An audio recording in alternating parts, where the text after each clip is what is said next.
அதிரடியான ஆஃபர்ஸ்க்கு sorry festival வந்தாச்சு. ஆமாங்க, coming 14th and 15th December, அதாவது கம்மிங் சாட்டர்டே அண்ட் சண்டே நம்மளோட ஒன் டைம் வெப்சைட்லயும் ஒன் டைம் ஸ்டோர்லயும் வந்துட்டு பாத்தீங்கன்னா நிறைய டிஸ்கவுண்ட்ல சாரீஸ் வந்து கொடுத்துட்டு இருக்கோம். ஸோ அதில் இப்போ நம்ம பார்க்க போகிற சாரீ தான் இவங்க வியர் பண்ணியிருக்கிற நம்மளுக்கான டெய்லி யூஸ் சாரீ. ஸோ இதில் பார்த்துருக்கீங்கன்னா இவங்க வியர் பண்ணியிருக்கிறது பார்த்தீங்கன்னா உங்களுக்கு ஃப்ளவர் டிசைன் சாரியும், அண்ட் இவங்க வியர் பண்ணியிருக்கிறது பார்த்தீங்கன்னா உங்களுக்கு அம்பர்லா டிசைன்ஸில் வந்து ஜிக்ஸாக் வந்த மாதிரியும் வந்து சாரீ வந்து இவங்க வியர் பண்ணியிருக்காங்க. ஸோ இவங்க வியர் பண்ணியிருக்கிறது பார்த்தீங்கன்னா இன்னும் நிறைய கலர்ஸ்லேயும் வந்து இது அவைலபிளாக இருக்குது.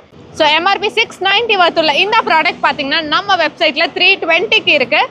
பட் நம்ம ஆஃபர் டே அன்னைக்கு இதோட ப்ரைஸ் பார்த்தீங்கன்னா வெறும் 271 rupees மட்டும்தான். ஸோ இன்னும் 110 sarees இந்த பேஜை ஃபாலோ பண்ணாதவங்க சீக்கிரமாக போய் ஃபாலோ பண்ணிக்கோங்க. அப்போ தான் ஆஃபர்ஸ் என்னென்ன வருதுன்றதும் உங்களுக்கும் தெரியும். ஸோ சீக்கிரமாக போய் ஆஃபரை கிராப் பண்ணிக்கோங்க.